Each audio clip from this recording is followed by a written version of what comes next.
Hi everyone, this is Migs from Sneaks and Ball PH, and here we have my thoughts and reactions on the third and fourth episode of The Last Dance documentary, which is about the 1998 Chicago Bulls. Then there's also one thing I'd like to get off my chest, and that is I don't really appreciate the people who are leaking the full 10 episode special online, because I really don't believe that it's the right thing to do, because Netflix is a paid service, so piracy is not good.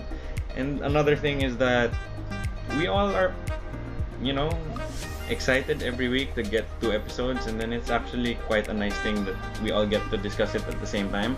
But then there are some people that really just want to get ahead at all costs, so whatever, that's their problem. So anyway, for the rest of us who are watching it at the normal pace of 2 episodes per week, here are my thoughts on episode 3 and 4. So starting off with episode 3, it actually starts off with the Bulls really struggling. So they lost to the then Larry Bird coached Indiana Pacers, which dropped them to 8-7. In the interview after the game, Jordan did say that the rebounding was a problem, and he was even more mad the next game when Dennis Rodman got kicked out of the game for, typical Dennis Rodman things like fighting people and whatnot. And this actually was a turning point in some way, because when Dennis Rodman knew that he messed up, he went to Michael Jordan's hotel room, and Michael saw it as a way of Dennis Rodman saying, "Yes, I know I messed up, so I'll try to make it up to you." Michael Jordan really did put his trust in Dennis Rodman at this particular point, especially since Scottie Pippen wasn't playing. This is why opening episode 3 in the early parts, Dennis Rodman did actually ask the interviewer if he wasn't part of the team, would they still win a championship, and he said he doesn't think so. And this is debatable, but I think I would agree with Dennis Rodman, because mind you, during the three-peat of the Bulls from 96 to 98, they did go against superstar or all-star level power forwards. So they twice faced Karl Malone, who is the second leading scorer in NBA history, and they also had Shawn Kemp, who is just, well, especially at the time, just an athletic freak and an all-star in his own right. So I really think that they did need Dennis Rodman as a defender and one of the best rebounders in NBA history. Then the next part detailed Dennis Rodman's early life, and he did get kicked out of his house at 18, so he would just sleep wherever he could, crash somebody's house, his friend's house. And it was, as you could imagine, a really tough time. But then he would always go to the gym. He didn't do drugs, even though the temptation was surely real since he lived in the projects. And then he went to southeastern Oklahoma State, which is not a big college, to say the least. It's nowhere near Division 1 or Division 2. But he did always go all out, and he was picked by the Detroit Pistons in the first round with the 27th pick. When he was on the Pistons, he realized that his rebounding and his defense were his foremost skills, and that would be his bread and butter for the rest of his career. One thing I really found cool was that I didn't know that Dennis Rodman would call his friends and then ask them to just shoot the ball. So when they shoot the ball, he would actually just study it and react and see where the ball would go, so he knows where to position himself for rebounds. And it was actually a sneak peek into the defensive and rebounding genius that Dennis Rodman actually is, because he would know the tendencies of each person and their particular shot. So each person does have a specific kind of shot and shot mechanics. So he knew where Larry Bird's misses would like to go. He knew where Magic's were, where Michael's were. Then what's the Chicago Bulls documentary without talking about Dennis Rodman's team in the 80s, which is the Bad Boy Detroit Pistons. The Detroit Pistons before the 1980s were a pretty dismal franchise. The Detroit Pistons before the 1980s were a pretty pathetic franchise that was mired in losing. However, they did start building a winner, and Dennis Rodman was able to go to a team with greats such as Isaiah Thomas and Joe Dumars, and then big tough guys such as Rick Mahorn, John Sally, and Bill Laimbeer. The rules of the 1980s were So, the rules of the 80s were pretty different. The rules of the 80s were so much different than the rules we have in basketball currently because it was just so physical. As you could see in the episode, the Bad Boy Pistons would just whack anyone who would try to get in the paint to dunk or layup, and they would also start a lot of fights and just really do everything to either like physically hurt you, annoy you, anger you, or just plain up start a fight. The Detroit Pistons did take some time to get to the top because the Boston Celtics did have a stranglehold on the Eastern Conference from 1980 to 1987. However, they finally broke through in 1988 and made their first ever NBA final. This came at the expense of the Chicago Bulls because the Bulls were on the rise with their new young nucleus of players, but the Detroit Pistons were still king of the East.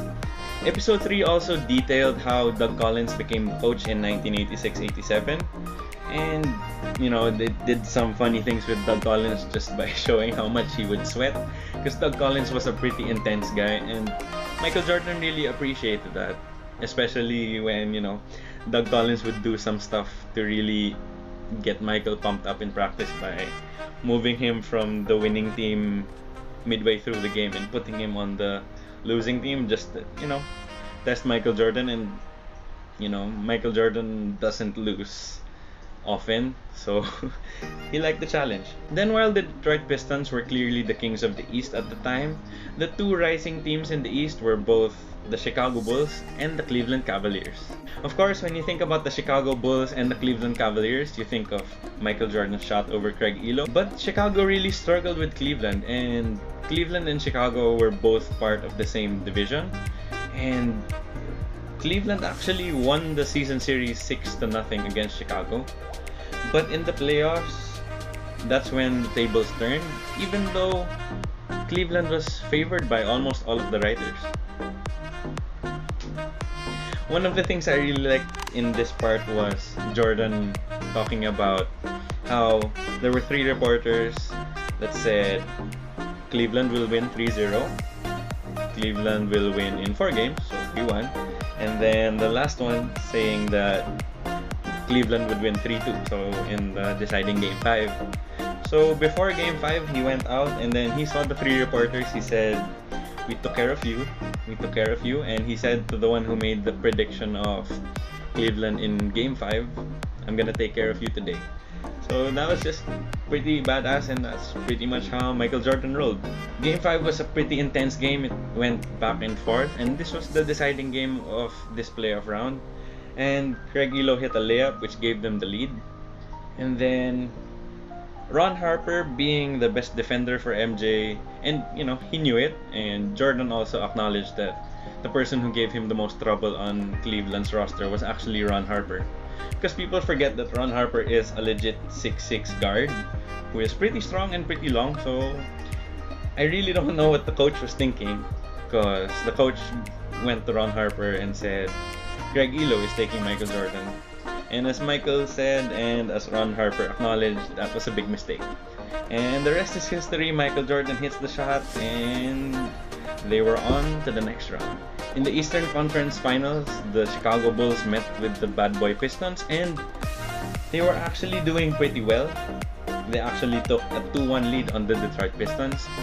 And then the Jordan rules happened. So the Jordan rules were also detailed in the documentary, and it was kind of simple actually. It just said on the wings, we're gonna push him to the elbow, and then don't let him drive baseline. Influence him to go to the left because Michael Jordan is right-handed. And then when he's in the post, trap him. And of course, the most famous part of the Jordan rules, if he goes to the basket, hit him as hard as you can. And John Sally even said, in his mind, he was just like, are you willing to be injured to score a basket? But Michael did keep trying, and even though they did lose in 6, the Detroit Pistons were kind of shocked that Michael didn't break. He just kept attacking, even though they really hit him with everything they had, literally. But that was that, and we then transitioned to 1993, and Chuck Daly was no longer the coach for the Detroit Pistons, and this was actually kind of sad for Dennis Rodman because Chuck Daly was really a father figure to him that he kind of never had, so he was sort of more under control with him as the coach.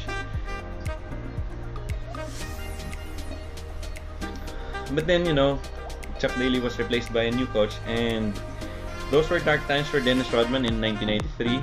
He was found asleep in his car after like being missing, or after they weren't able to contact him, and he was found asleep in his car outside the Palace, which is the arena of the Detroit Pistons, and he had a gun.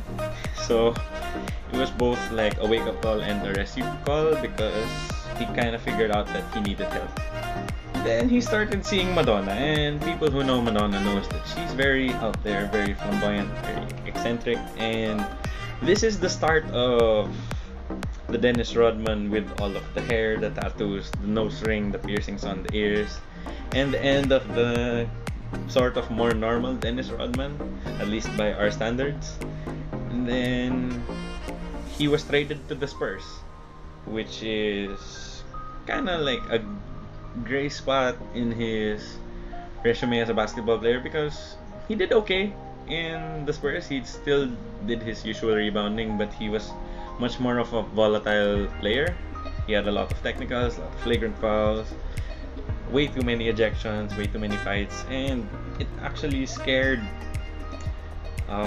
Jerry Krause when his assistant GM, Jim Stack, said they should try to get Dennis Rodman because they could get him pretty easily from the Spurs because he was acting up and everything. But, you know, there were people that were kind of weary, just how do you think he's gonna work, or like he's a bad apple, etc. But they did have faith that the leadership that Scottie Pippen and Michael Jordan and Phil Jackson would be enough to rein Dennis Rodman in, and that he would really help them become a championship contending team again, because he did join the Bulls before the 1996 season. Then the cool part is when they asked Scottie Pippen in the interview on how they think that Dennis Rodman would fit, and he said he fit like a hand in the glove. Michael Jordan also acknowledged that Dennis Rodman was one of the smartest players he's ever played with, because he would talk to Dennis about defensive rotations, and he would get it all the time, and he was multiple steps ahead of everyone when it comes to defense and defensive schemes. Then the documentary transitioned back to 1998, where Michael Jordan was constantly bombarded about questions about whether it would be his last game, and he was, you know, understandably getting really annoyed. But then after 35 games, Scottie Pippen did decide to come back because his holdout wasn't really doing anything, and he felt like he would be the losing party in what he was trying to do. So that's actually where things got pretty dicey, because Rodman did pretty well when he was the second option, and when he became the third option again, he started to go boom, like down into the abyss. Then he actually went into detail that it's really easy to play basketball and he would much rather just play basketball for free, but the public pressure and the media pressure is really what gets to him, which I think causes him some sort of mental distress, and you can see it with like the way he acts out sometimes. Then when Scottie Pippen came back, much to Michael's disappointment, I guess, Dennis Rodman wanted to take a vacation. Then Michael and Phil Jackson talked about it. Then they were like, okay, Dennis, you can take a vacation in Las Vegas for 48 hours. And that's pretty much where the third episode, you know, that's where it ended. Then episode 4 starts out with Dennis Rodman again, but he did not stay faithful to his 48-hour Las Vegas promise, and he actually took more than a couple days extra, and Michael Jordan had to actually find him, track him down, and get him out of bed literally. So it was funny because he was in practice with pajamas and all.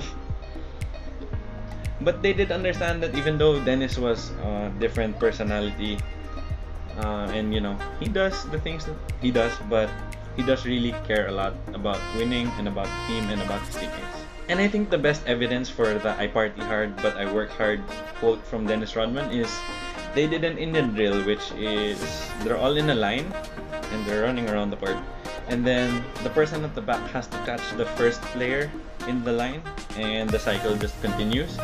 And Michael Jordan was like, this was supposed to be for Dennis's conditioning. Why is it the whole team?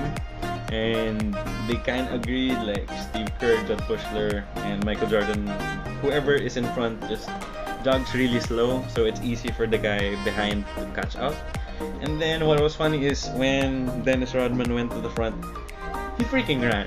He did not care, he freaking ran, and it took them so many laps to try and get ahead of Dennis, which was pretty much just what Dennis said. He does party hard, but you'd be remiss if you didn't acknowledge that he did work hard.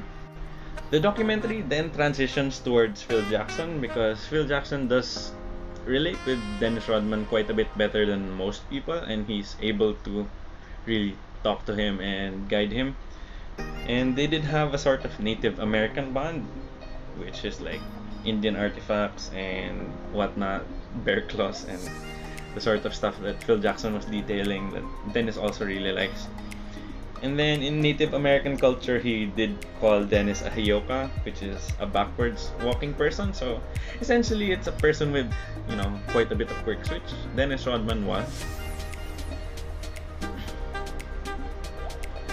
Steve Kerr also detailed that Phil Jackson does have a way of getting people together, and it's a genuine care of, just making sure you're all connected as a group, which is important when you're a team, let alone a basketball team. For those who don't know, and for those who might be too young to know or don't know NBA history as much, Phil Jackson was actually a pretty good basketball player. So he went to the University of North Dakota, then he went and got drafted by the Knicks in the second round. He made the all-rookie first team, and he was actually described in the documentary to be like an earlier version of Dennis Rodman because he did take acid and was pretty much a hippie, so that was just kind of funny. Then after his playing career, he was convinced to try coaching, so he coached in Puerto Rico. Then he also coached for the CBA, and he won a championship in the CBA for the Albany Patroons in 1984. He was then interviewed to be an assistant coach for then head coach of the Chicago Bulls, Stan Albeck, but he was a hippie and he dressed like a hippie, kind of, in the way that hippies wore their clothes in the 80s. And Stan Albeck didn't really like the way Phil Jackson dressed, and he was pretty turned off. So, long story short, Phil Jackson did not become the assistant coach, but Jerry Krause really did like Phil Jackson as a coach, so he called him up around 2 years later. Then he became the assistant coach for Doug Collins.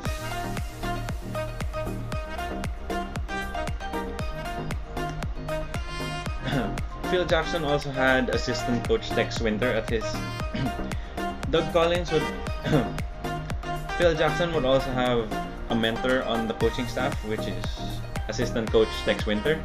So Tex Winter was brought to the coaching staff to be sort of a mentor to everyone, even Doug Collins, the head coach, because Jerry Krause really liked the triangle offense, which Tex Winter really developed and perfected. However, Doug would do the simple thing and always just have it end up with Michael Jordan because, it's easy to fall into that trap because Michael Jordan was so good at scoring. He does hold the record for most points in a playoff game with 63, so he's pretty damn good at scoring. But then Tex Winter and Doug Collins had a heated argument because of those, and it was rocky to say the least, and they ended up firing Doug Collins the next year after their Eastern Conference Finals berth, which was kind of shocking to everyone because he just led you to the Eastern Conference Finals. Then after Doug Collins got fired, it was time for Phil Jackson to step in as the next head coach, and it was pretty simple what the differences were between Doug Collins and Phil Jackson. Doug just always wanted the offense more catered to Michael Jordan, and Phil Jackson ran the triangle offense, which means that everyone sort of has to touch the ball, and it's more catered to the entire team. Fast forward to the 1990 playoffs, which was Phil Jackson's first year as the head coach. The Bulls were back in the Eastern Conference Finals, this time against the Detroit Pistons once again.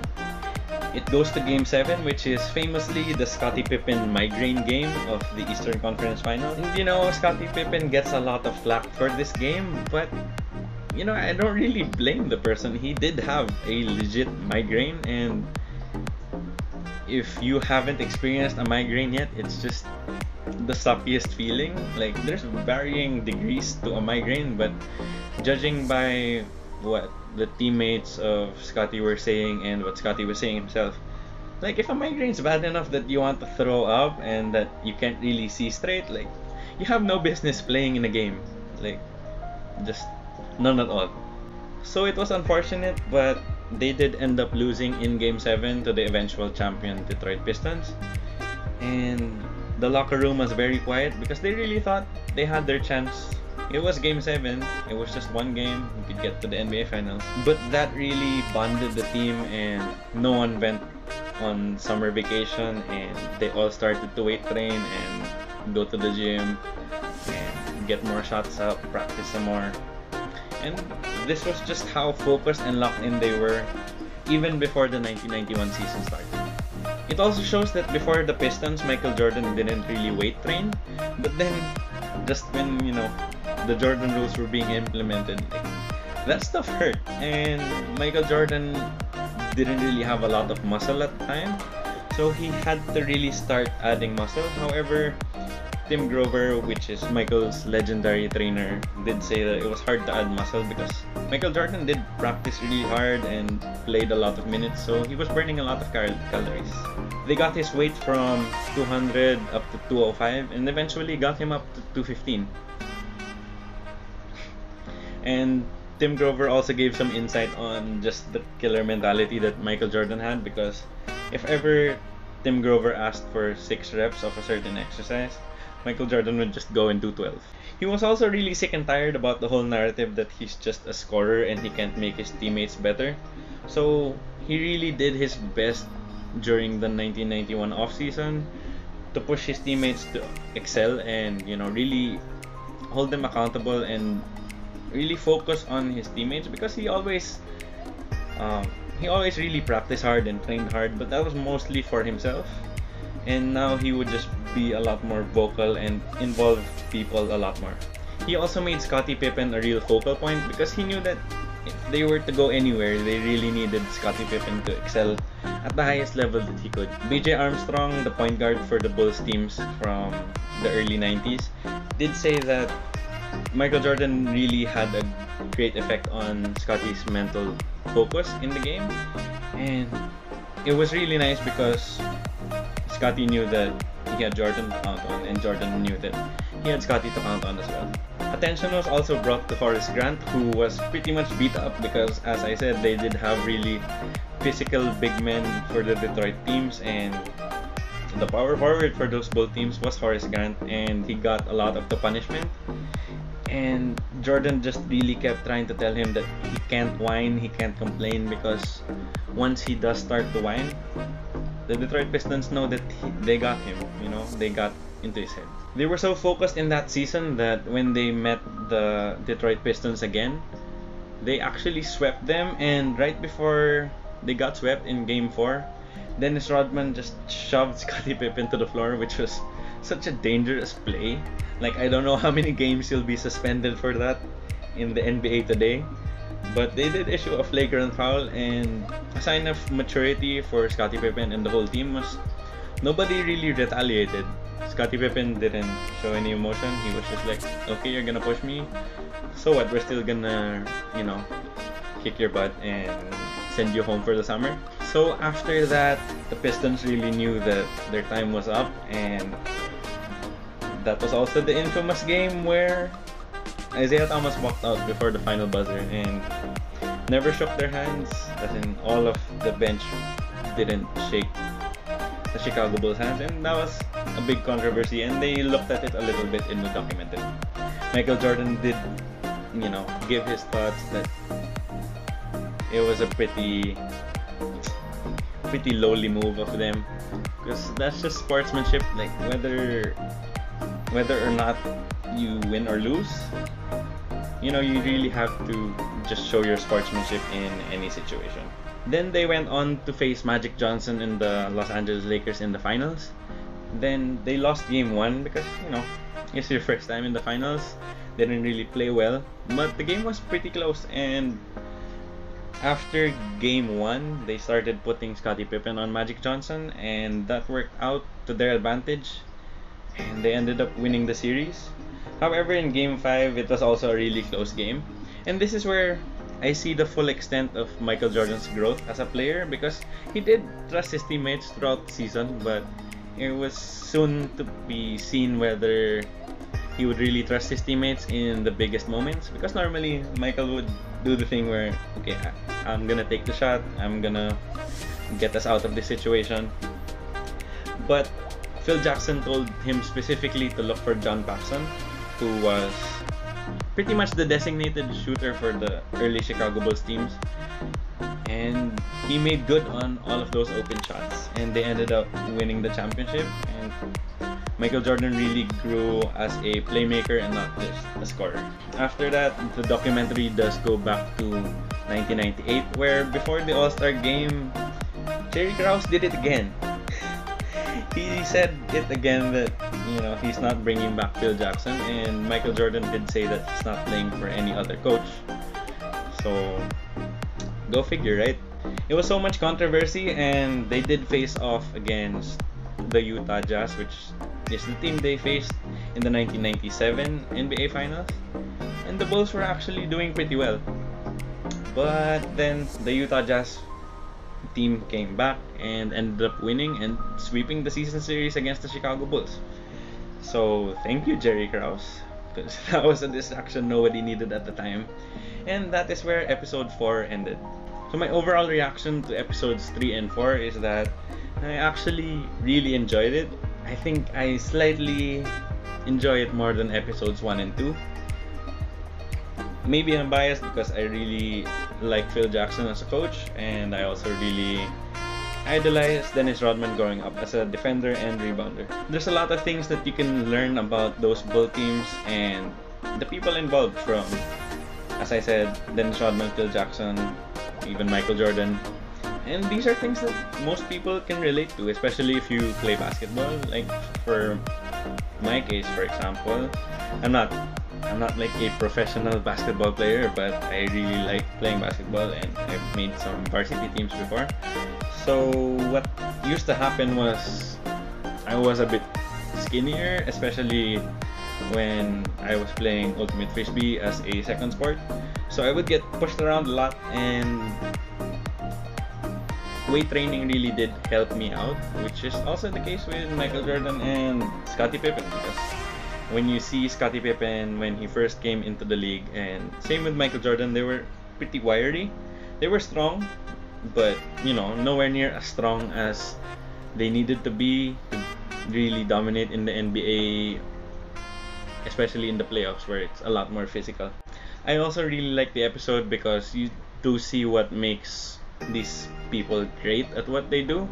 So you saw what made Phil Jackson a really great coach, and what made Dennis Rodman a Hall of Fame player. And just as the theme with episodes 1 and 2, in episodes 3 and 4 you really got a deeper insight to what makes Michael Jordan probably the greatest player of all time. So there you have it. That was my analysis and my reactions and thoughts on episodes 3 and 4 of the Last Dance documentary. If you have any thoughts, and if you want to debate me on anything, or if you agree with me, just leave them in the comment section. I'd really like to know what you guys think of episodes 3 and 4 specifically. If you liked the video, please make sure to leave a thumbs up down below. And if you haven't already yet, please make sure to subscribe and hit that bell icon for notifications for future videos. It would help us out a lot here at Sneaks and Ball PH.